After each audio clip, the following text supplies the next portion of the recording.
The theatre itself, it's hosted all sorts of wonderful artists. My first show was Henry Cooper, an audience with, and he was an absolute gentleman. And the audience, it was a sellout, and I remember going, and I had Budgie the Little Helicopter in the afternoon, my first day, and then followed by Henry Cooper, an audience with, in the evening. It was a complete mix of shows, but it was great fun, and he was a really lovely guy. So that was one that was always stuck in my mind because of the fact it was my first show. Bradley Walsh has to be one of the top on my list, really. He is an absolute star.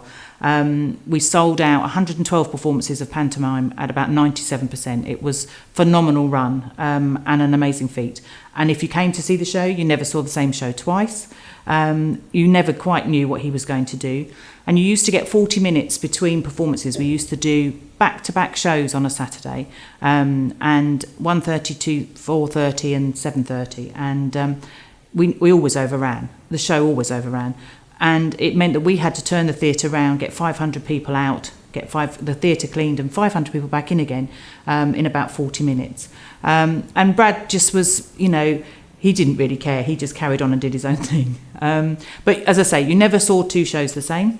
I remember Boxing Day, we had started the second show and a family were late. And you didn't want to be late if Bradley was on stage. And he'd just come in. So he was about 15 minutes into the show, so they were quite late. He stopped the show. He asked them why they were late. And they'd said they'd been stuck in traffic because they'd come from Peterborough. And he said, but you've missed the beginning of the show. What are we going to do? So he then proceeded to do everybody's part and rerun the panto from the beginning for them. He played everybody's part up to the point that he came in.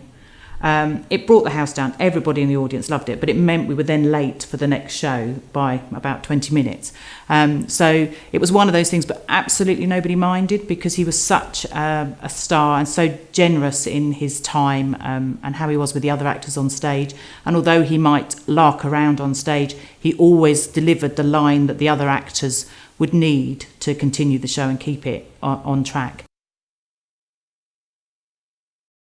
Paul Laidlaw, an absolute gem of a dame. Colin Devereux, another dame that was just wonderful. I used to go up to his dressing room before we start, and there'd always be a bottle of port on the side, and he'd always pour me a little glass and just go, cheers, every show, didn't matter, just a little glass of port for that show. Sadly, we lost Colin, and it was a real shame, but it meant we got Paul back, and Paul has been wonderful and is a firm family favourite now at the Gordon Craig. One of the lovely things about working at the Gordon Craig was the number of people that came to perform there or act or do a concert, and it was always a joy to meet people. It's interesting how sometimes people aren't quite what you build them up to be in your head, or you think that you know them because you've seen them on the television, etc. But actually you don't really know them, and that can be quite strange when you first get to see them.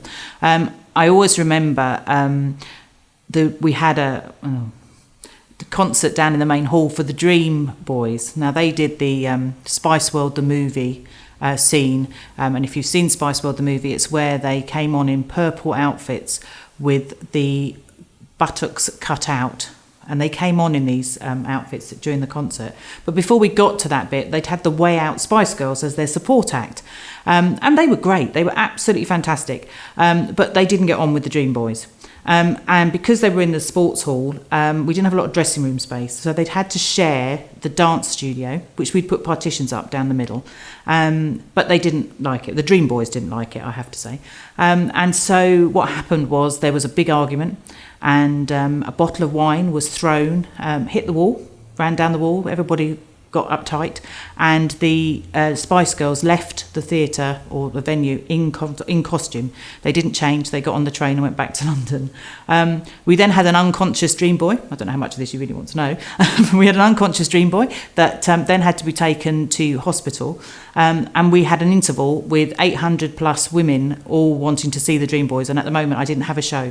I didn't have the act there at all.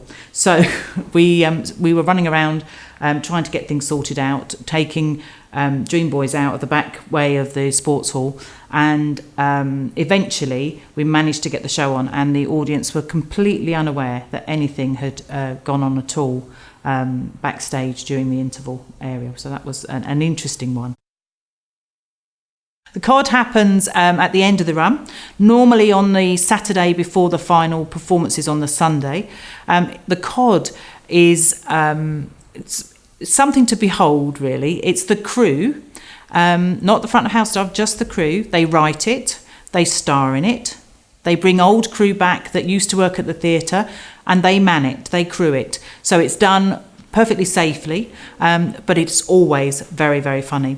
And if any cast member has slightly been a bit of a pain or a bit of a star lovey or done something wrong, if things keep going wrong, when we get this, as I said, they come on from the wrong side or they miss their cue completely and they're in their dressing room, which Scott St Martin did one day. He was sitting in his dressing room, he was playing Ugly Sister, suddenly heard this announcement and thought, oh, I'm sure I'm supposed to be on stage at this point, and he was still in his dressing room and missed his cue completely.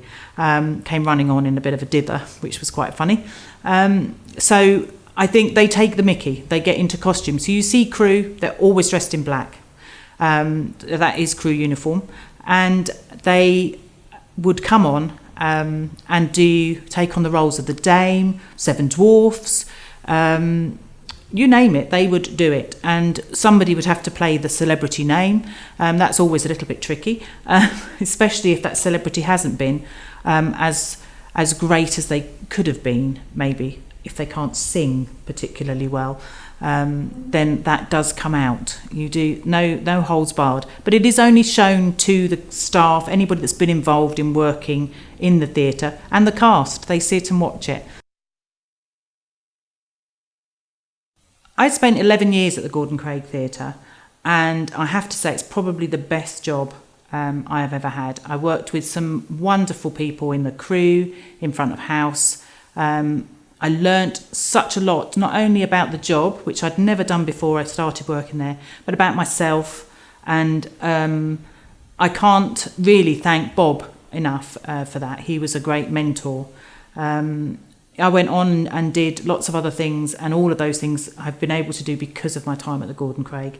I still visit it regularly. I always go to the pantomime, and I now I'm on the digs list. I still have actors coming to stay with me when they do shows, and I've got an actor this year staying, one of the dancers actually for this year's panto.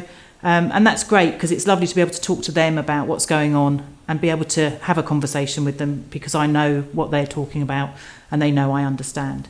So very fond memories, and long may it continue to be the theatre in Stevenage.